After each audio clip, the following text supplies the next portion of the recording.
room to remind me, we did buy some little fruit things for folks that are here.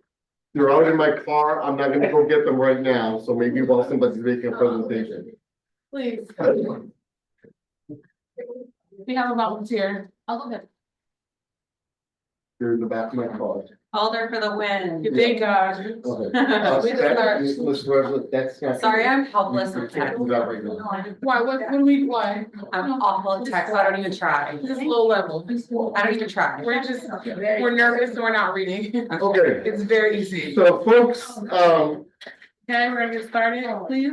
Yeah, if we could go ahead and start the recording. yeah, we're going. Okay.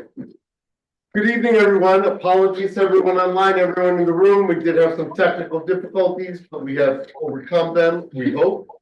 So, good evening, everyone. Welcome to the December meeting of the Fairhaven Community Management Team. We're happy to have you all here in person and online. So basically, we have some house rules. We're going to stay focused. We're going to have no fault problem solving. We're going to ask people who normally speak a lot like myself to take a little break, and people who don't speak that much to step forward and talk. Open, honest, safe space. We're going to listen with an open mind, believing everyone's best intentions, and be action oriented to decide what we want, when we want it, and to plan for it to happen. We are going to focus on the agenda for this evening. On the agenda is the link for the web, in case you know of anyone who would be interested in accessing the web, us through the web or phone. Roll call of the board. Oh, look at that. Madam Secretary. Hello.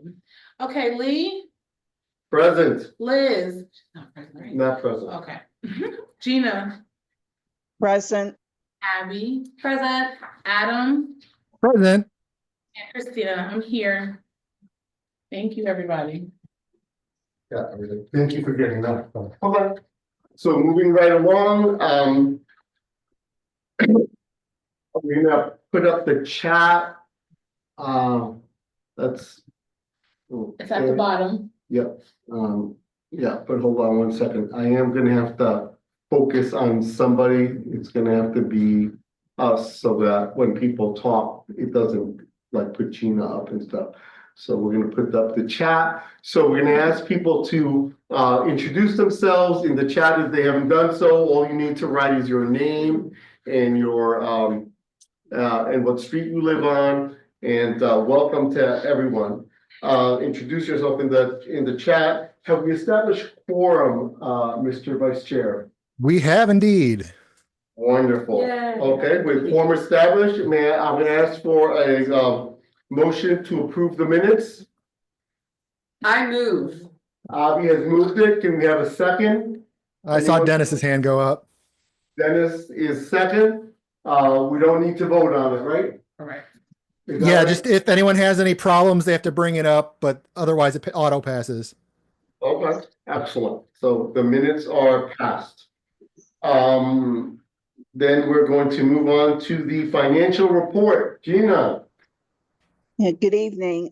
In October, the ending balance was $4,046.06.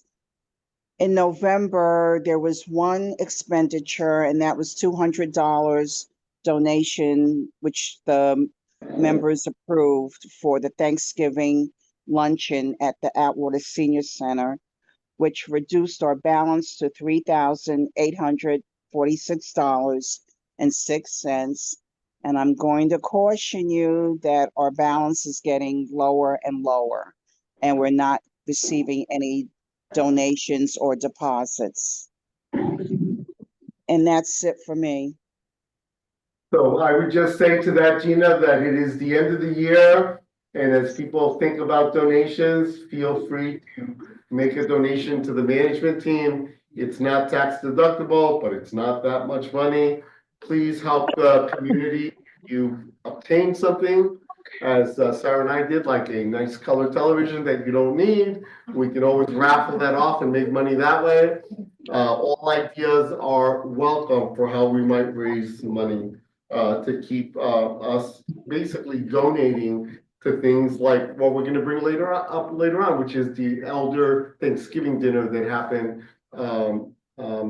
late last month. So we're gonna talk about that a little bit later. We can only donate to the extent that we have resources ourselves. Thank you very much again, Gina. And, does this constitute your last report? My last report will be next month, because I have to report on the year end and also December's report. So my Okay. last report will be January at the next meeting. Well, trust me when I tell you, we're not trying to get rid of you. I'm just trying to establish the facts. Thank you very much. Thank you very much. Okay. Okay, so we're gonna start the police report. Sarge is here. Come on up. Good evening, everyone. So for the month of November, I can't believe we're there already. Calls for service were a little high, 992, arrests 76. Motor vehicle thefts, 11, 6 theft from auto, which is down. Our burglaries 5, robberies just 1. No firearm discharges and no homicides. We've been really good with our violent crime aspect of it. I will talk about real quick about the rims and tires. I know that's been a hot topic. There was like, I don't have it off the top of my head, about 85 of them from like September, but only one in the month of November in Fairhaven, and that was in the beginning. So pretty much none in the last 30 days. So I think that's quelled, and I think there's a reason for that. Also, I did want to highlight like on Shelter Street. If you know anybody who lives on Shelter Street or you visit Shelter Street at any time, please don't park on the left-hand side of the street. That's the fire department is emails me weekly on it, and there's been numerous issues, and we're ticketing, towing everybody. It's just a fire hazard, so please don't park on Shelter Street on the left-hand side. Other than that, I'll leave it up for questions. Okay, before we ask for any questions, just gonna ask, if you're not a speaker, could you please mute yourself so that we don't wind up hearing background noise? Please mute yourself if you're not the current speaker. With that, are there any questions first in the room? Any questions for the sergeant regarding Fairhaven police activity? Yes, sir. Oh, hi, I live on Front Street, and president of River Place. A couple people were out at night, about a week and a half ago, and there was a big SUV, like an Escalade or something, that went like fast down the street, over the speed bumps really fast, and shooting out of the car. Now, is there a spot shot over our way, or are they all more? We didn't get any, was this in November, the month? Yeah, like 2 weeks ago. There was no shots fired, in November. So, but we do have shots fired in that area. There It is. did not pick up. The whole peninsula of Fairhaven. Yeah, because it was crazy. It was like this like SUV just like was down the street like 50 miles an hour over the speed humps and everything and shooting, I guess, towards the park, you know? And I don't know, maybe there were BB guns, maybe it was like air pistols, something, but it sounded like a gun, you know? It was Yeah, like, and shots fired didn't pick it up, and it was not called, right? oh. Other- So I was just wondering if the spot. It doesn't- shots down fired here is or all- not, yeah. for the most part. Okay, for those who may not be able to hear online, the question was about a potential shooting, setting off a pistol on Front Street, and it was not picked up by the system. Is it possible also a backfire of cars are often confused by folks who don't have experience? Is that a It possibility? happens a lot, so ShotSpotter, the system, the manufacturer, the company, they go ahead and, Oh, you do? they Oh, what break it. kind? So Hold basically, on one second. Please mute yourself if you're not a speaker, whoever it is who's speaking. so Thank you. basically, so ShotSpotter, they get an alert before they alert it to the police department, they listen to it. And if they, a lot of times it's backfire, they have a lot of experience, so they won't alert us. Okay. But there's another system that we could go in and check if there is, but we didn't get alerted. Okay, question online? Anybody have a question online? Unmute yourself and ask your question. I don't see any questions online. Any other questions in the room? No questions in the room? Sergeant, thank you very much. If you have to leave us, please take a fruit cup with you. Okay, sir, thank you. Okay, moving right along, we're gonna go next to Carmen and the LCI report. Carmen? Yes, hello, thank you. Good evening, everyone. For the month of November, I've been concentrating on vacant houses and writing basically civil citations to the owners of those properties. Because during the winter, we really get very nervous about the homeless going into these vacant houses, breaking into these vacant houses and starting a fire, which is actually what happened on 85 Pierpont 2 weeks ago. So I've been concentrating. There was Woolcott, 22 Woolcott. They're actually cleaning that up. They had sold it. Ocean Management owned it. They sold it to Tortugas LLC, but Tortugas is cleaning that up. Hopefully they'll be renovating that property soon. 191 Ferry Street was also cited in November. They had, before they get a citation, they get a notice of violation. So the notice of violation went out in either October or late September. But they're now on citation level, which is $100 a day for every day that they're out of compliance. But that particular house is also under citation. And we've been monitoring that, as well as 85 Pierpont, although there was a fire there. We don't know it's up in limbo right now because we don't, I ordered them to clean up the property. However, the insurance company does not want anything moved because they're still investigating the fire. So that's going to be an eyesore for, I think, the next month at least. 109 Chapel also is in a vacant building, and we have the same fears for that building. So they're under citation as well. And there are a couple of houses on Exchange Street that are being cited. And I forgot the address for these other two properties on Ferry Street. 379 Ferry Street. I don't know if you've noticed, they are late with their renovation of the building, several months late, but they started to put in the windows. So that building we hope will be done in the next 3 or 4 months. And that should be an eyesore off that block. The housing code inspector and myself will be redoing the inspections along Ferry Street. We sent out letters to a lot of people there. We have not seen any changes. So we're going to be going through there again and determining whether we should put people on citation along Ferry Street. I've been working with Sergeant Alvarado as well on houses that are, conducting illicit, actions there. And so that we're working on those things together. And I'm very happy about that because I just adore Sergeant Alvarado. He works hard for us, and he's been a pleasure for me to work with. And that's it. That's it. So if you have any questions for me, let me know. For someone to ask online, are there any questions? If there are, please unmute yourself and ask your question. Any questions? I just had a quick one. If you knew anything about there was a fire at Lloyd and Grand Today, yes, I was Like, informed right about it. Okay, But I I just didn't have know not- if you knew if that was going to be a a house burned down or just like a minor thing. I didn't know. I don't know, but I will be talking to the fire marshal tomorrow, That's and not he's going to give me minor. the update. I don't mean to interrupt. That's not I don't minor. have some information about that you'd like to share? Yeah, it was, it started, I guess there was a lot of people living in the attic in the basement illegally. And, it somehow started with that, but the scene is clear now, but the investigation is underway. But everybody, there's gonna be like 15 people displaced. But it's not. Any injuries? Nope, everybody was out, no injuries, and it's not a full burn. Okay, so that's the update. Bunch of people are homeless this evening, unfortunately. Okay, I don't see any other questions online. Questions in the room? Any questions for Carmen in the room? I don't see any. Carmen, thank you very much. Have a great holiday. Don't forget to unmute yourself. Okay. Yes, thank you so much. Okay, thank you. Bye-bye.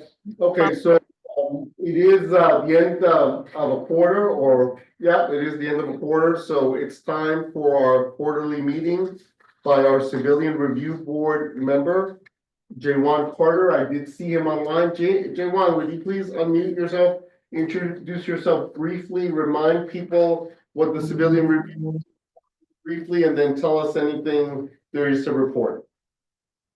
Yes, good evening. Yeah, good evening, everyone. I'm Jaywan Carter. I represent Fairhaven District. I'm on the Civilian Review Board. The review board is a hybrid model. We have the ability to review cases. We also have the ability to investigate and to subpoena officers. And it's really about misconduct. If there's police misconduct that they may have within the public space, folks are able to file a complaint, and we're the ones who help follow up with it, and additional to the internal affairs. So today I'm just getting back from a use of force summit that was held at the Mohegan Sun Casino, and in October I was at a conference called the National, it's called Civilian Oversight. We all got to, and it's really our board. You're cutting out, turning off your video so we get more of your voice. Great. Go ahead. I'm not sure if I need to go back and speak over. Should I start over? Now we got it up to the last bit. Go ahead, just continue. We got you. Okay, great. So yeah, so over the past couple of months, I've been to conferences. Today I've just returned from my second conference, and it's just the fact that we have a board of volunteers, and we have gotten together with a good perspective of how we want to see policing within our community. But we have learned that doing things on our own understanding was not good enough. So we have now gone out to summits and conferences so that we can actually see how things are working across the country, and we've been implementing some of those things as we speak.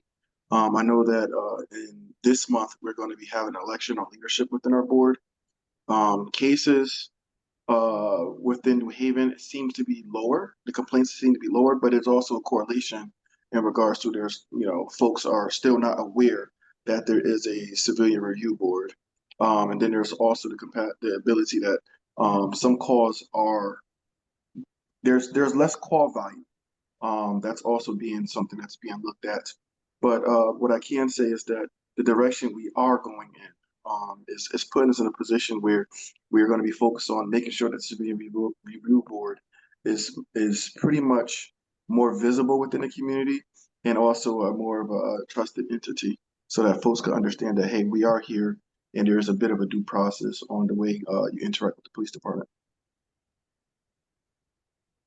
Thank you very much, Jaywan. Do you have a couple of minutes for any questions people might have?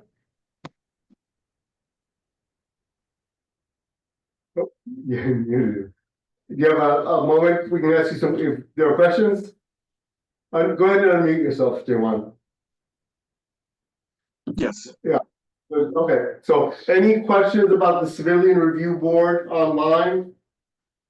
Any questions? This is a once a quarter standard report that he does, so he will be back again in March.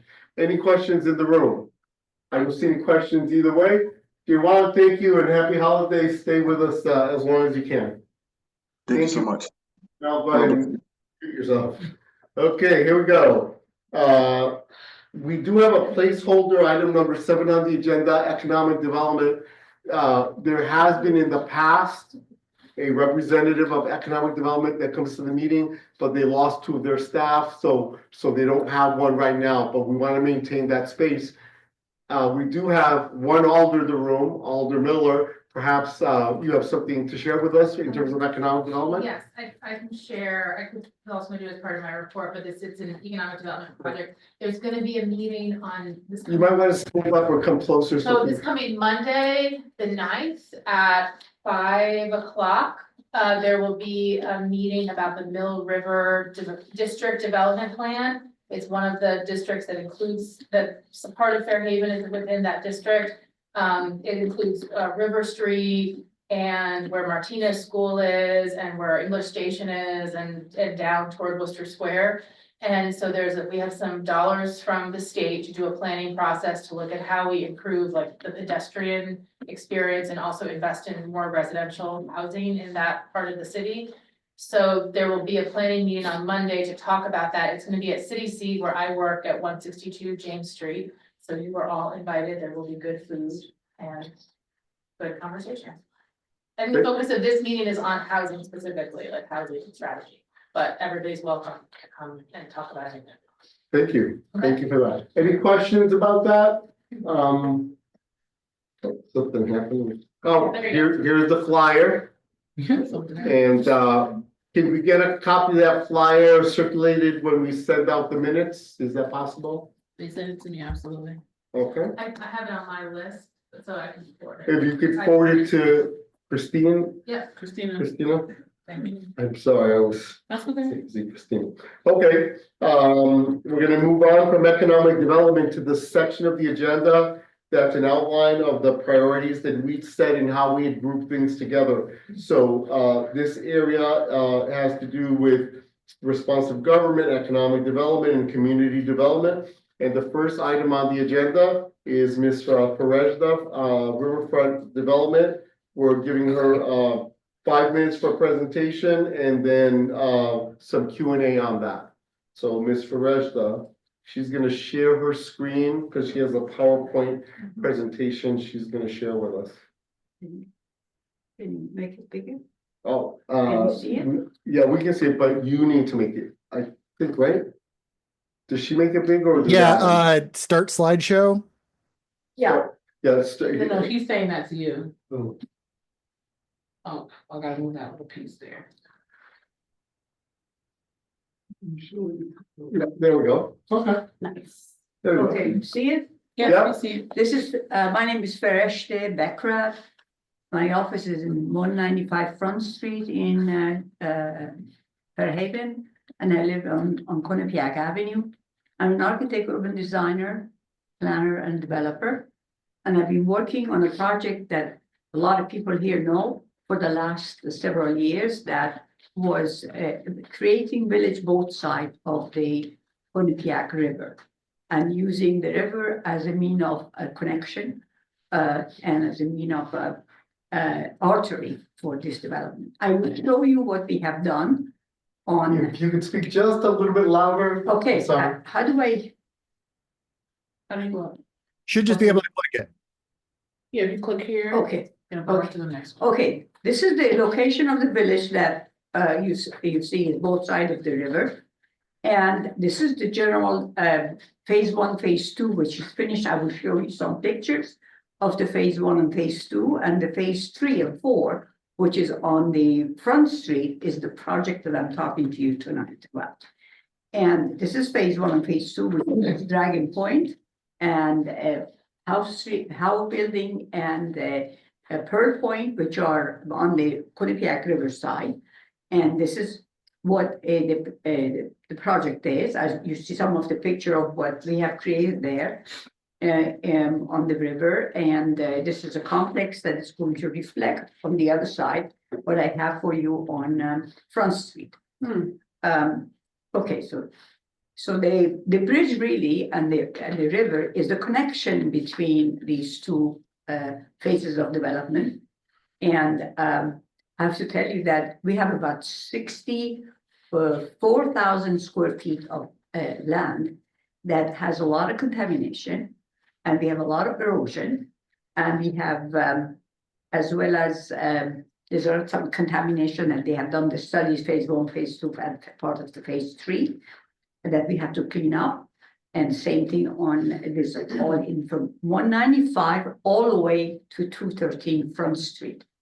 And then we got the permit from DEP for our seawall that is located. What picture you see here is the elevation from the water of the complex after we be completed. As you see, we have a marina, we have seawall, and we have a lot of information I'm going to try to share with you. One thing I want to mention here is the project is 70 units of senior housing retiree, but 10,000 square feet of the related facilities, restaurants, oyster bar, coffee shop, sandwich places, and 12 units of bed and breakfast, a rooftop roof gardens, and a restaurant, as well as artist loft. The development of this project is going to create more than between $600,000 to $800,000 of additional taxes per year. And the employment creation during this construction and thereafter will be between 210,000 to 270,000 hours during construction, and thereafter will be somewhere between 60 to 50, 75 people. The project will revitalize totally the Quinnipiac River's 500 linear feet of shoreline, and remediation will be cleanup of the whole land, and it will stop the erosion that has been happening in that area. This project immensely boosts the revival of the Fairhaven and Fairhaven Heights. The development will create about 29,000 square feet of sorry. This is the site plan that you will see of the two towers of 4 stories of 70 units, and the central facility, there are 195, 201, 213, and the 212, which is across the street, will be the artist living. And this is the site plan of it. And the square footage, we have about 80,000 square feet of development to take place in this area.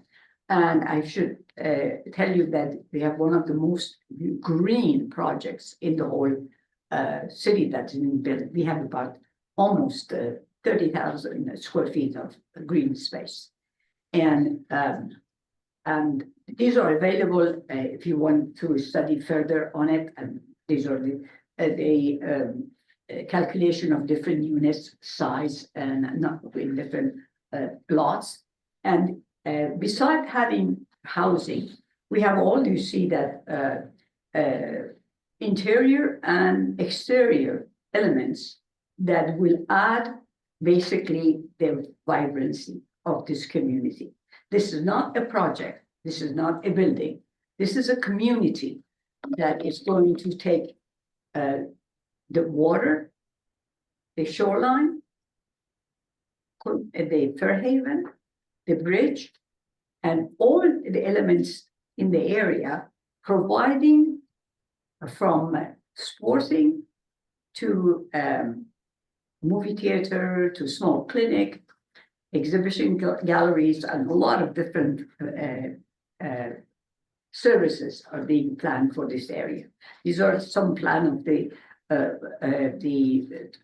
residential tower that I will show you. This is one elevation of the 185 Front Street, and this is 195 Front Street. This is the central facility and areas I'm going to show you. What you see here, we have the restaurant, bar, coffee shop, and we have a leaded fountain in the middle that you see that it's the focal point of the whole center in here.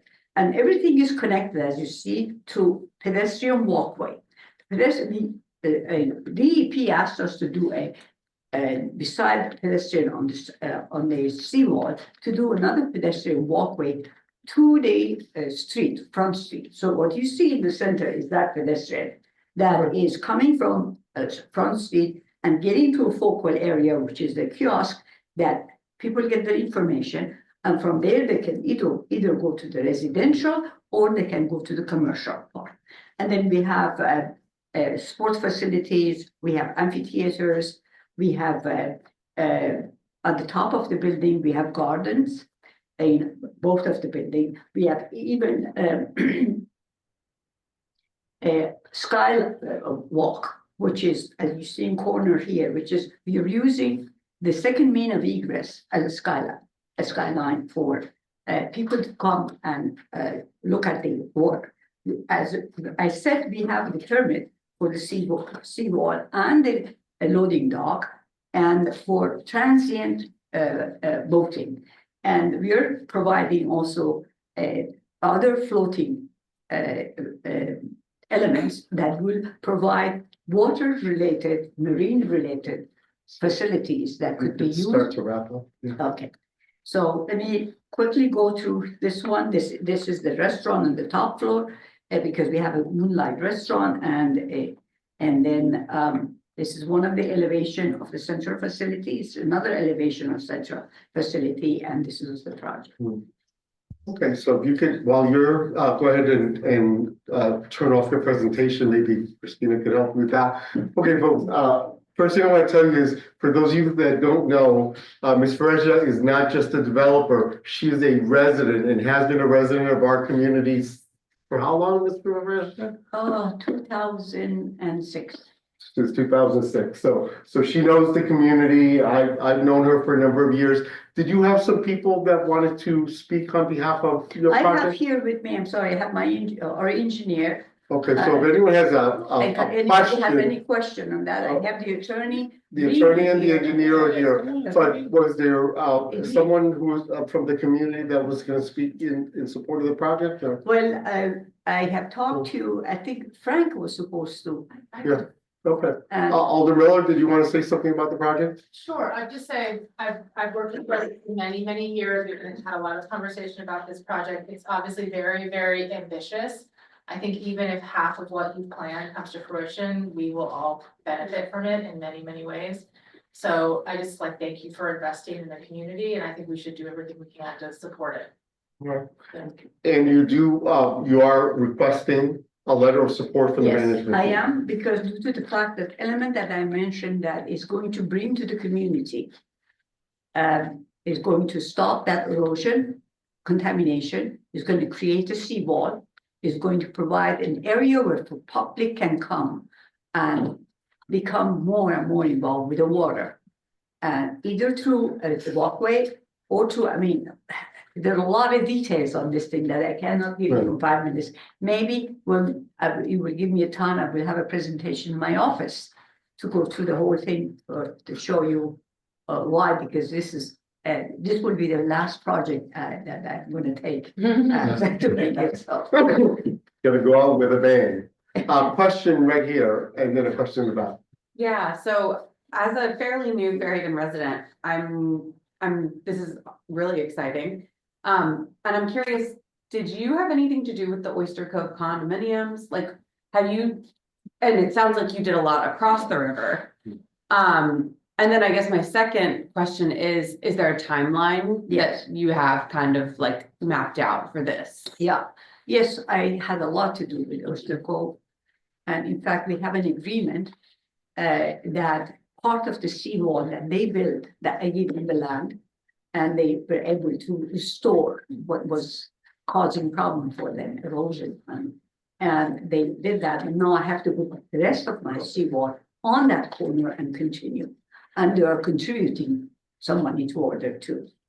And that is as part of the escrow agreement that we have there. And I'm planning also to meet with them, to Mr. Rini's support, with the people, to explain to them how this project is going to really help their development, because they're just sitting there idle very much. And what's the timeline more or less? The timeline is we have been talking to the city, the city plan people, and I'm planning to go there for the approval beginning of the year. We are doing the financing right now. We have been able to get permanent lenders that are devoted to the project, and we are looking for the partner that will add, because I already have $4 million in the project. So the project will take about 3 years. Gotcha. About 3 years. Okay, let me check. Any questions online? There was an ask to get a copy of the PowerPoint, because there's a lot of good images and good data on there, but they went real quick. So could we have a copy of that to share with people? A copy? Yeah, I can provide you. Then we will share that through the management team mailing list.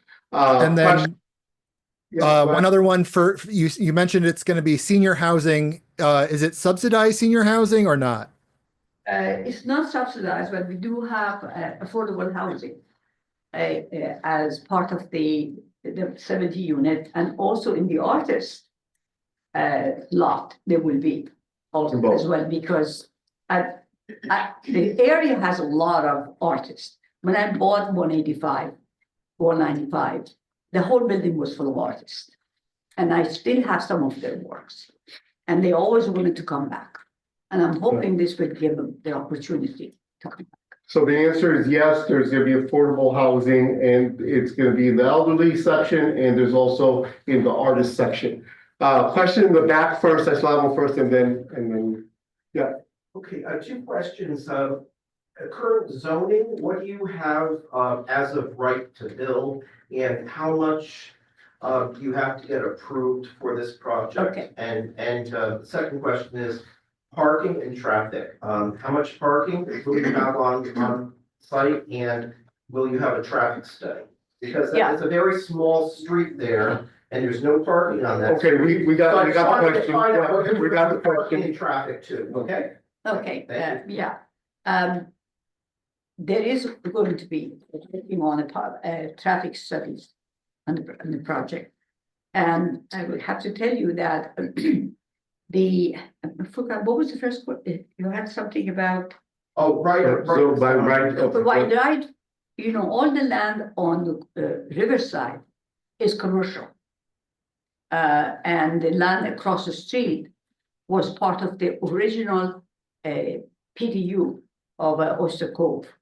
So we are planning for a PDU, What is the PDU for those? Plan Unit Development, Okay, Plan Development Unit, Cool. under which you have, or the whole complex looks at each other and is directed the elements of height, setback, the look, the material, the connection will be all not individually, how do you say, designed, rather in comprehensive plan of togetherness.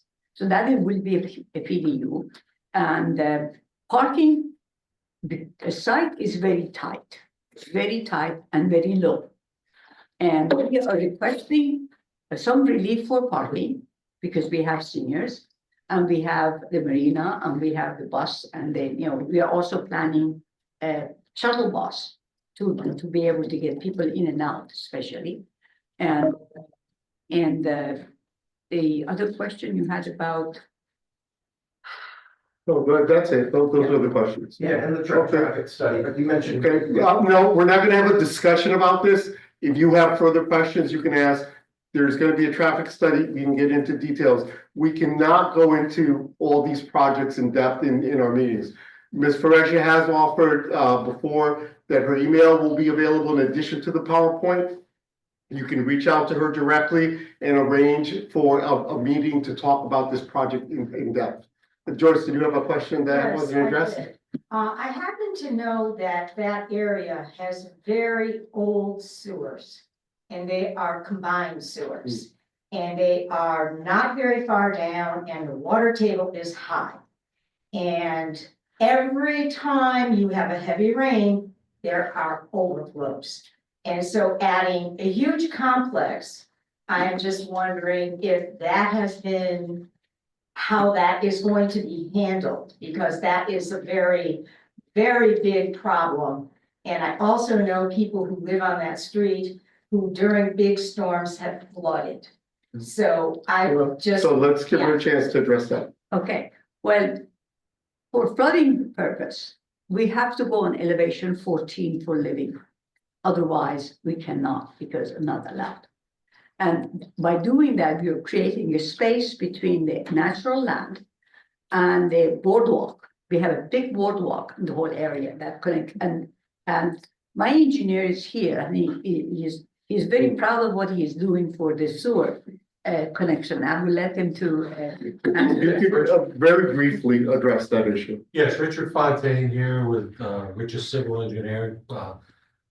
Basically, yes, it is a combined sewer. We're providing the city, we're gonna be providing the city with an 18-inch pipe that separates the sewer. And they'll have the opportunity to connect other storm drains to that one. But we're gonna actually provide them with a right of way to be able to discharge directly to the Quinnipiac River. For the stormwater. for the stormwater, which will separate from the sewer because like you said, it's been combined there. And I know I've worked with this area before. There's baffles for the sewer and the thing we can't control is the flooding. That is gonna come back and it will come up to elevation 12. Have you talked to the Greater New Haven WPCA? Not at this moment. We need to, because they're very. Right. They're So, gonna so be let's outside go of- ahead and leave it at that, and then you guys can have, Oh, are you? Joyce, yeah, so you're talking to the right person. Okay, I didn't see any questions online. I'm not trying to cut off, this is important discussion. Ms. Varesha has already offered to give you the PowerPoint. She's offered to do a meeting where we can go in depth. If such a meeting is set up, I plan to attend, and I hope those of you that are more interested in this project do attend. We do want our neighborhood to be developed, but we don't want development that's gonna hinder the quality of life in the neighborhood. So with that, we're gonna wrap it up and move to the next agenda item. Thank you very much, Ms. Fresha. Okay, Rose, I saw you online. Unmute yourself and speak. Hi, You are everyone. true. Thank you. Hi, everyone. I'm Rose Ricky. I'm the recycling educator for the city of New Haven. I am going to share my screen because I made a short PowerPoint about the new compost initiative that we have started around the city.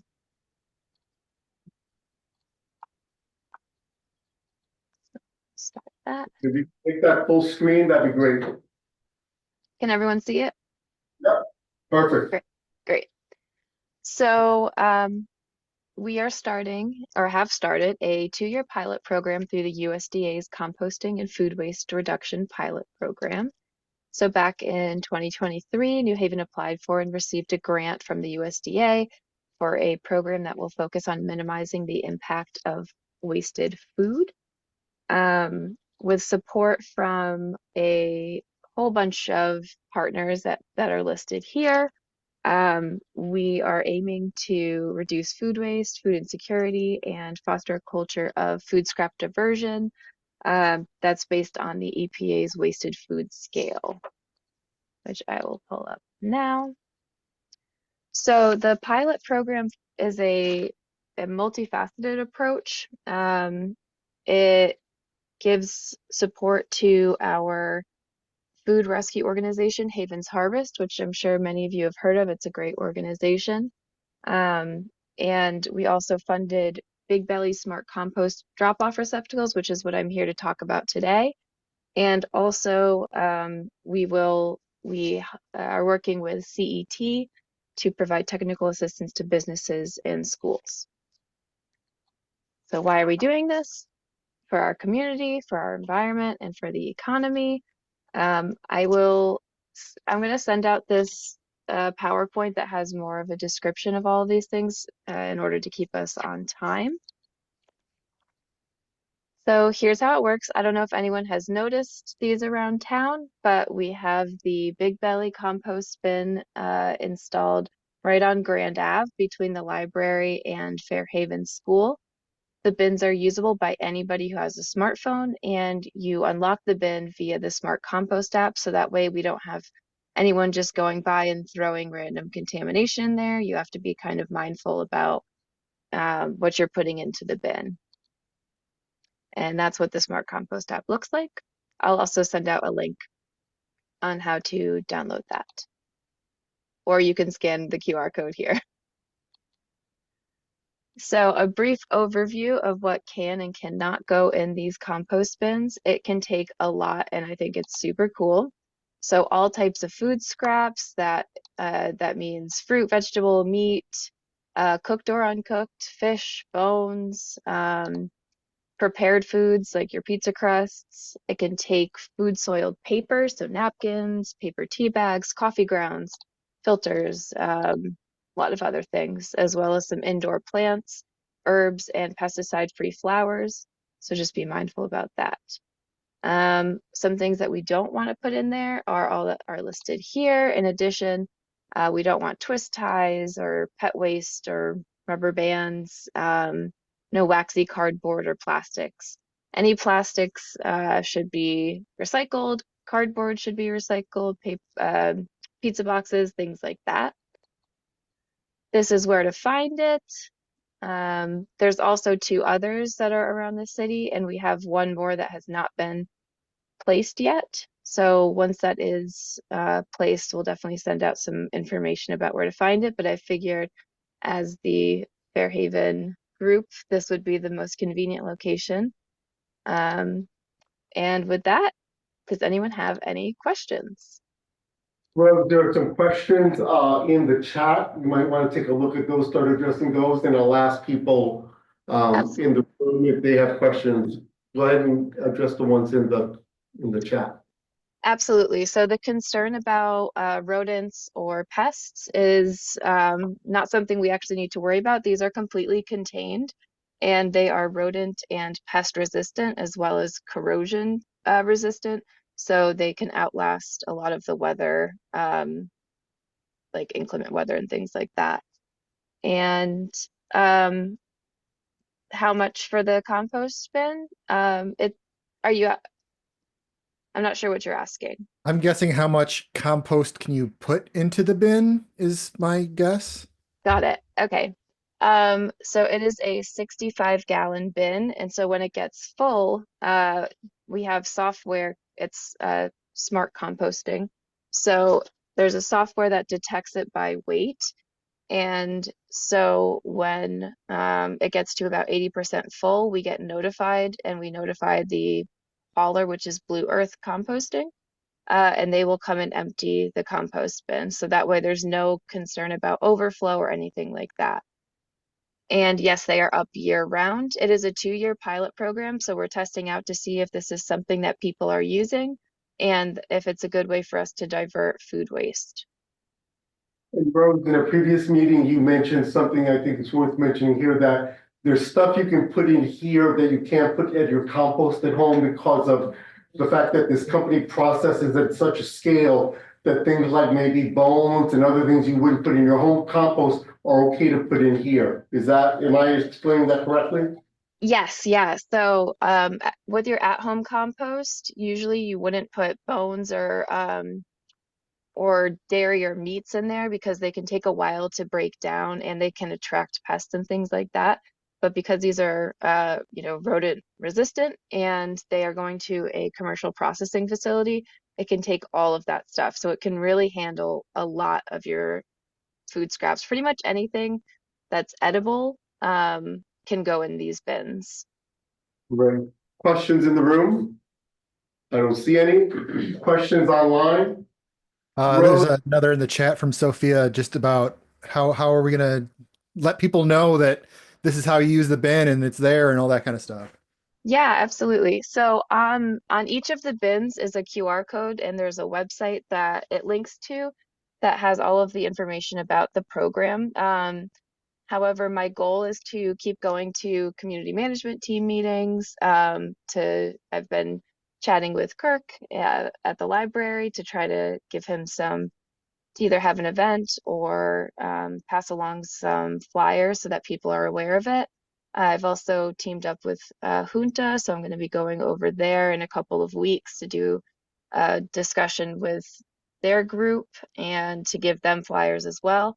But as much as we can share this information out and word of mouth and that kind of thing, definitely is going to help to get the program on track and in use. So definitely trying to get myself out there and talking to people as much as possible. Oh, and targeting grocery stores would definitely be a good idea. Rose, definitely going to suggest that you speak to GASD, the Grand Avenue Special Services District, through Eric Gonzalez. If you don't know how to reach him, I can help you do that, or other people in the room can help you with that. Question in the room. Suggestion, there's a school right next door. Yep, so All the schools. Well, she's gonna mention it. Go ahead, Rose. yes, so that is another group that I'm going to be targeting. So I did reach out to the principals over there, but I'm hoping that there's a teacher or someone who's super interested in this so that I can kind of team up with them, go into classrooms and talk about it. Because it's really the location is great for parents to be able to use it, to drop off their kid, then drop off their compost. We did place it there because there's the library parking lot and there's a lot of room for mobility there. So definitely will be talking to Fairhaven School and hopefully getting into the library soon and having people attend events there as well. But thank you, that is a really good suggestion. And also part of this grant is we have expanded composting to quite a few schools. So we should have, I believe, 7 schools who are composting on site using Blue Earth as a hauler starting very, very soon. Right now we have 4 and 3 are in the process of getting the setup for it. So that way we can start diverting our food waste and recycling it. So Rose's contact information and the PowerPoint presentation will be available in the minutes of our management team meeting. Thank you very much, Rose. Appreciate your time. Yeah, absolutely. Thanks for having me. We're going to move right along. If you have a paper agenda, we're going to flip it over to the backside and jump right into health, housing, and public safety. If you're scrolling, scroll to the second page on the top.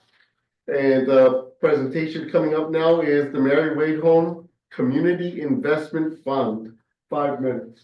David and whoever you decide. You're muted, David. Oh, yeah.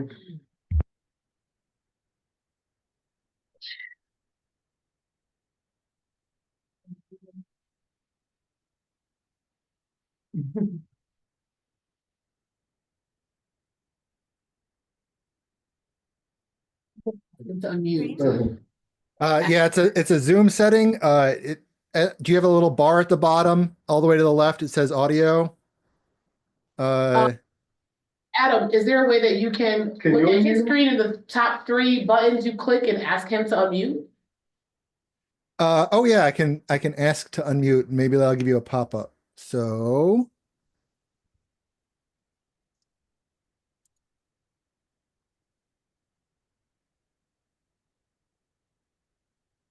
there we go. Oh, great. Is that it? Yeah, I can you hear me? Yep, you're all good. Okay, thank you so much. I'm sorry about that. Okay, so we've been before Fairhaven Management Team before for support of funding, and this is the same project that we're coming back to you with for your support for additional funding. Mary Wade Home. Okay, so we've been on the corner of Pine and Clinton for nearly 158 years. The building that we are talking to you about tonight was constructed, well, the organization started in 1866 with an addition completed on this building in 1890s. So this building was, what you see was constructed prior to 1900. We currently house 48 assisted living residents. Technically, it's licensed by the state of Connecticut as a residential care home. Mary Wade Home is the largest employer in Fairhaven. Mary Wade is the only full continuum of senior living care in the region, meaning we have multiple levels of care for various needs of seniors that come to us. And we currently have about 5.5 acres of our campus on this historic Fairhaven district, and we are a nonprofit organization. Why do we need to expand? Our aging population is the reason. In 2024, we have had the highest number of adults 60 plus years in history. And by 2035, the number of adults over the age of 65 will outnumber their children for the first time in the history of our country. We're looking to upgrade and expand the existing, the original building. We're going to expand it from 45 to 50 units. These will be units with full private bathrooms. All the rooms will be code compliant, public health code compliant. We're upgrading and replacing an existing elevator. We're upgrading all the bathrooms to code and as well as current amenity standards. We're upgrading and replacing the sprinkler system throughout the building. We're significantly increasing the wireless connectivity in the building, and we're installing central air conditioning. All of these, all of this, is being driven by the fact that seniors, of course, want, a better living environment. But more importantly, since COVID, we realized that the needs for this building, private bathrooms, private showers, central air, are key to good health with seniors living in that environment. Where are we? The Boardman renovation, we have a full committee that includes a resident at Mary Wade Home. Their architects are Spiegels and Partners from New Haven who have a lot of experience with historic buildings. We have enhanced schematic design phases. We're at about 80% complete on the drawings. We've applied for a certificate of need with the Department of Social Services, which was submitted in November. We have an owner's rep, Larry Stewart, who worked with us on our Chatham Place project. We have secured letters of support from Dr. Lagarde, from Mayor Elicker, and all of the elected officials from New Haven, essentially, as well as our alders. What are we asking for? We have an award from the Connecticut Investment Fund to fund the planning of this, and we're asking for your support for our next ask of the CIF funding, which will occur in February 2025. We expect this project to be shovel ready by the fourth quarter of 2025. I'm probably hitting my 5 minutes at this point. Does anybody have any questions? Okay, any questions first in the room? Any questions about this project in the room? We'll talk about the process for voting for members. Let me just unpin David here and see if are there any questions online about this project? Any questions online? I don't see any questions online, and no questions in the room. David, you are asking the management team for a letter of support. Yes, we are for a CIF funding of between $12 and $14 million. Okay, Adam, we have now had 2 presentations that will require a vote. Would you please go ahead and tell everyone what our process is for voting? Sure. So, for all of us online and at just reading the minutes or watching the video afterwards, there is or if you want time to think about it, there is a voting link. I will share that here. So you basically will get this link. You can go in, you say, I'm a voting member, which you can always check if you're on this list. And then you say, hey, I want to support this, or no, or I don't have an opinion on that really, but I do want to do this one. And then you just click submit for whatever you want to do. If you're in the room and you don't want to bother with the whole going online and submitting your vote and everything, you can talk to Christina and give her your vote before you leave tonight. And this will run until Sunday at midnight. So you have until the end of the weekend to, think it over and stuff like that. So the two votes are letters of support for the presentation you heard from Freshta, and a letter of support for the project you just heard from David. So that again is the supporting the riverfront construction and supporting the update to the current Mary Wade small building issues. Okay, thank you very much, Adam. So even if you're in the room, you're still going to get the link. But if you've already decided what you want to vote, that's when you talk to Christina, or if you don't have access online. So that's what we have on that. Any questions, any clarifications needed on the voting and what we're voting on? Everyone clear? Great. Okay. Lee, it looks like Gina might have a question. I don't know if it's for me or not. Okay, go ahead, Gina, unmute yourself. Oh, I think that Gina's question was, are you looking for funds from us? And no, you're not. You're just looking for a letter of support from our group. correct? Well, Adam, now let's be real. We're a nonprofit organization. I would never say we're not looking for money from this group. You could drop your checks off at 118 Clinton Avenue if you'd like. No, But the thing ask we're is- voting on is not to give no, you a the certain ask amount is of our. for, the ask is for your support, a letter of support from the Fairhaven Management Team in our application for Connecticut investment funds of between 12 and 14 million dollars. And I will just take Chair's prerogative to say that the Mary Wade Home is not only the largest employer in our neighborhood, which David mentioned, and I think is worth repeating, but in addition to that, I would just say to you, based on my experience living here since 1983, that if the city of New Haven were treated by Yale or Yale New Haven Hospital the way the Mary Wade Home and also the Fairhaven Clinic treat us, New Haven would be a different city. We get a lot of information way ahead of time, a lot of options, a lot of consideration of folks, and a lot of jobs in our neighborhood are jobs that are created by the Mary Wade Home. So just want to put that out there. Thank you. We're going to move on to our agenda. Thank you, David. Thank you all. Thank you, Lee, and all.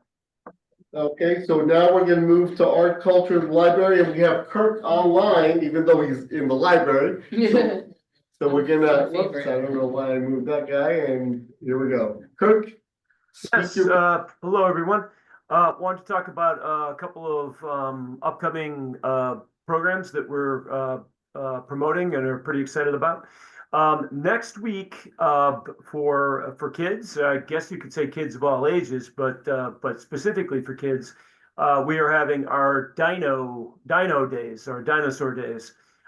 Tuesday the 10th, Wednesday the 11th, and Thursday the 12th. On Tuesday the 10th, we'll be screening one of the most popular dinosaur movies, The Land Before Time. On Wednesday, we regularly have our scavenger hunt to find our Sam, our Stegosaurus, but there'll be a special edition of that on Wednesday.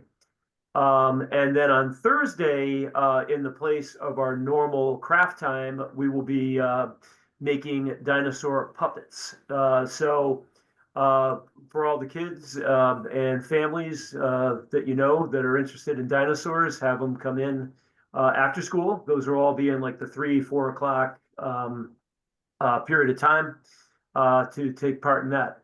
The other thing that's going on next week on Saturday, December 14th, we're going to have Jennifer Coggins from Yale Archives in.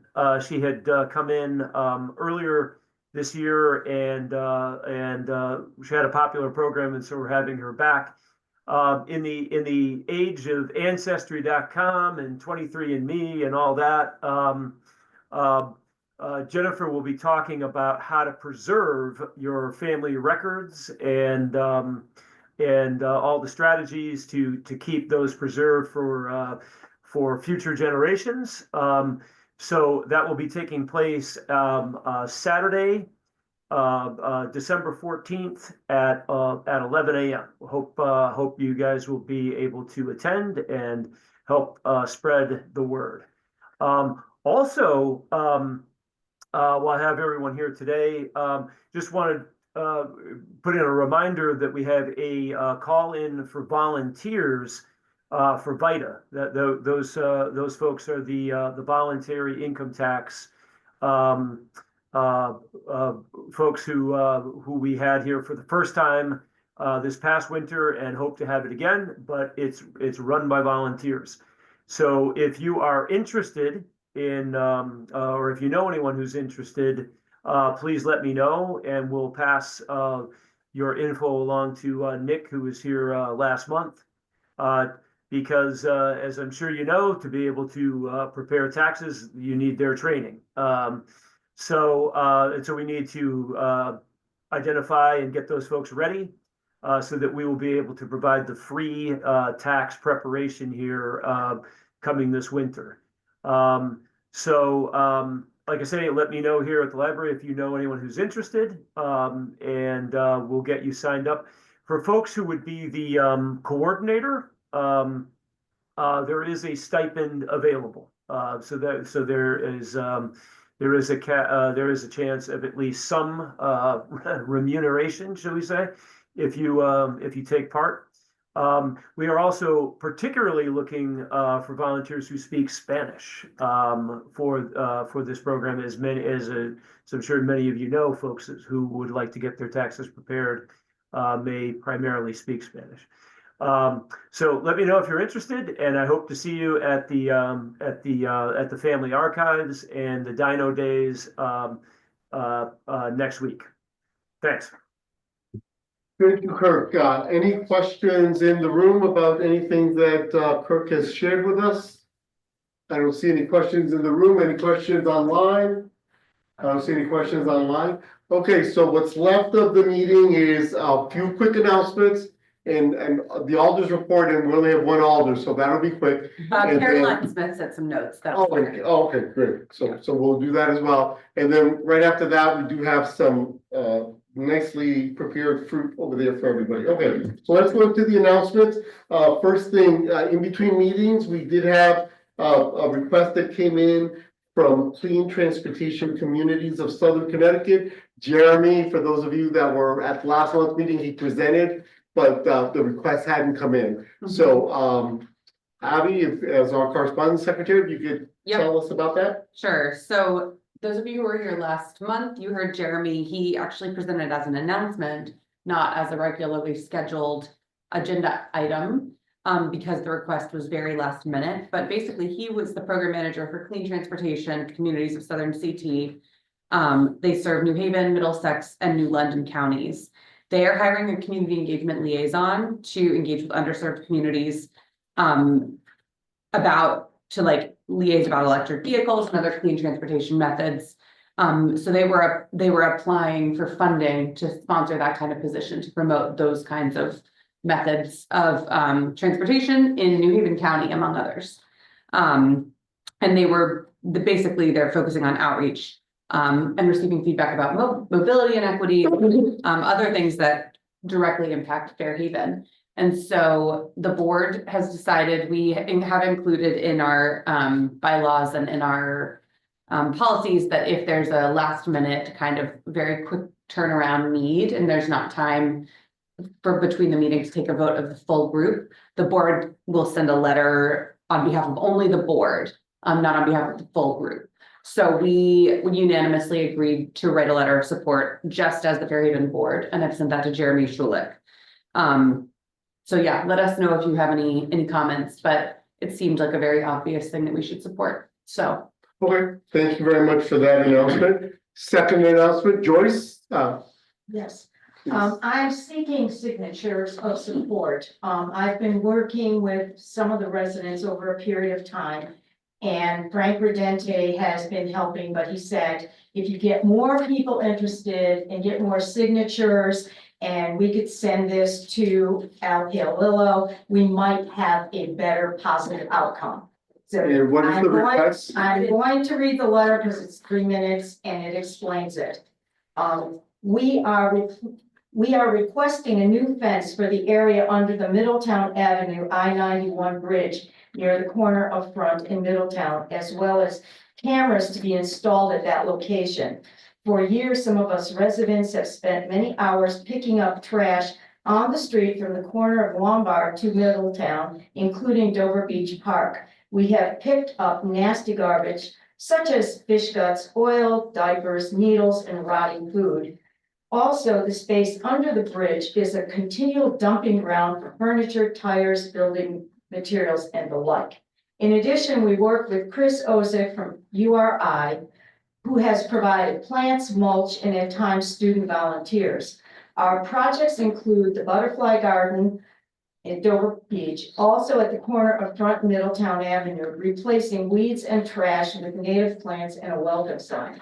Additionally, we are working with URI restoring the ecosystem in the adjoining state land that extends to the river.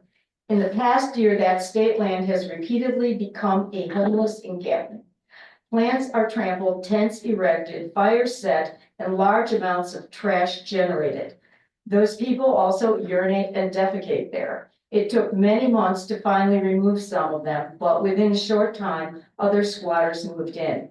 Our alderman, Frank Redente, organized a massive cleanup of Dover Beach on a Sunday in November, and by Tuesday, another squatter returned and added more trash on the state land. Volunteers have access through a locked gate. The squatters, however, break through the fence under the bridge. Whenever we ask for a new fence, it is inadequately repaired and is breached within a day or two. We need a new, stronger fence in order to prevent squatters from once again camping and dumping garbage on state land that we have to clean. We also need cameras installed under that bridge to identify the culprits who dump trash under the bridge so that they can be arrested or fined. We care about making neighborhoods safe, healthy place to live. Green spaces have positive effects on human well-being, but in spite of our hard work, we cannot keep our spaces clean. Dover Park is a heavily used recreation area across from a housing complex full of children, yet is not even safe walking dogs. Never mind letting children play near garbage, drug paraphernalia, and questionable, possibly dangerous people. The city and state governments want resident volunteers to help make the city a better place to live. Not only do we volunteer, but we pay taxes, yet we don't get the support we need. And fence replacement is not something volunteers can do. So we are asking for your help to replace the fence and to install cameras to support our efforts. This has been going on, this work has been going on for over 10 years. And every week when Crystal and I clean up, we have 3 huge construction bags that we place on the corner of Front and Middletown, and they're picked up by Department of Public Works. So we are asking for anybody who wants to sign, who's here and online. Lee said that you could send me an email stating that you would support that effort. And then I can add it to the petition. Yeah, Joyce will be able to then add your name electronically to the petition signing. So Joyce is gonna provide us with an email address where you can write to her. Should I put it in chat? Yeah, maybe go ahead and put it in have Christina put it in the chat for you. Sure. And then, if you're interested in this, I'll send this to Adam. Okay. okay. If you're interested in this, then go ahead and let Joyce know if you're here tonight and want to sign the petition. I am going to sign and I'm going to encourage everyone that's here to sign as well. You need not be a resident of the area. Anyone can sign, anyone from New Haven, right, can sign. I the would think petition. so. Yeah. I mean, that area used by everybody. Yeah, okay, thank you very much. Then we have one more announcement having to do with the Thanksgiving Day event, but Alder Miller, why don't you go ahead and present and as a part of your presentation, if you could share about what happened at the dinner very briefly. I will make it quick, and thank you, Joyce, for taking that on. I'm happy to sign joyfully. So we had a very successful lunch for the seniors at the Atwater Center the Monday before Thanksgiving. Thank you to the management team for supporting. We fed about 100 seniors. We had 3 school groups come through. We provided coats, hats, gloves, bags, food from Fairhaven, from J&J Restaurant. It was a real feel-good event, so really appreciate everybody supporting. And it comes around every year, same time, same place, so you are all invited to help next year if you so wish. Ana Juarez, who I don't think is on there, she often is. Anyway, she did most of the organizing this year, so she really deserves a lot of thanks for pulling it all together. I also just want to mention, in case it hasn't, you're not aware, we do finally, after many years, have a signed police contract, which is a huge deal for Fairhaven. They have been operating without a contract. We've had a huge loss of officers, and it's been one of the real challenges in addressing some of our challenges here is that we just don't have enough police. So there were some officers who were like slated to leave, who decided to stay, and we're seeing a really positive trend since the contract was signed and approved by the Board of Alders, which was a couple of weeks ago. And I also just want to say that our officers here in Fairhaven are killing it, like Sergeant Alvarado is like tackling all kinds of things that we've been working on for a long, long time. One example, which is not just him, but a collaboration with LCI and other city departments, is the corner of Grant and Ferry. You may have noticed behind the post office, 215 to 230 Grant, there is a fence that went up that blocked off that rear area. You know, we've only been saying that should go up for like 10 years or something. So anyway, we finally have lots of, you know, we had a hearing, we had all these things. We finally forced them to put up this fence, and it's made a huge difference already. There's people who have been doing all kinds of things there for years who are just like not even there anymore all of a sudden. So I think it will have a ripple effect. I just want to update on a couple of other projects that have been like, I haven't reported on for a little bit because there's been various things going on. So just at a high level, so our Grant Avenue renovation project, we've been waiting on the state. The state's been really slow to give us the contract for the money so we can move forward with the planning. So I expect we finally have a contract with the state as of just like a few weeks ago. So that gives us the funds to proceed with the design. So it'll probably be like March or April by the time we have designs, and then we'll have a community meeting to talk about it.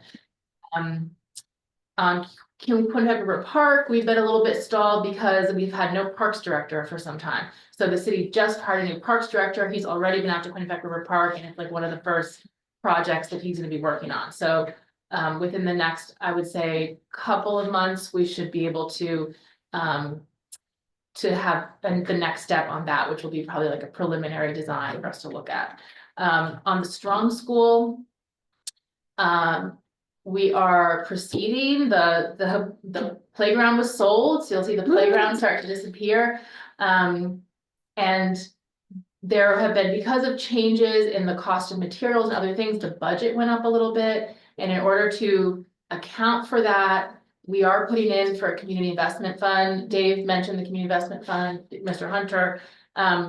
The city of New Haven is also going to put in for a community investment fund ask to support the Strong School project. And if it's not too late, I hadn't even thought of it, but I'm hearing all these letters of support. We would love to have a letter of support for that project from the management team too. It was sort of a last minute decision to put in for community investment fund. But I think it will just make sure that the project has the dollars to not just do the renovation, but to do it well, because we can always value engineer and kind of do things more cheaply, but we really want this to be a project that is quality, that lasts, that, you know, stands the test of time. So part of that is making sure that we have the funds upfront. So I don't know if it's too late to add a project to the form, but that would just be a letter of support to the Is there a city of New Haven. deadline?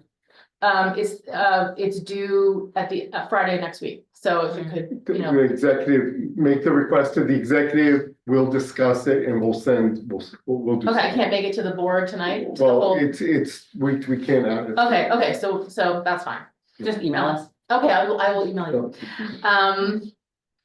The other thing I wanted to provide an update on is our organizing as a community to support our immigrant neighbors, given the outcome of the election. I think I mentioned this just over in writing last time because I wasn't here. So there's a number of different things that are happening across the neighborhood, working with nonprofits, city, state, government, and other levels of organizing at the state and nationally. So really what we want to do is have a very coordinated approach to how we're going to support our immigrant neighbors, given the threat of mass deportations. We have 4 teams that we've organized. One is around community engagement, one on direct services, one on government response, and one on legal services.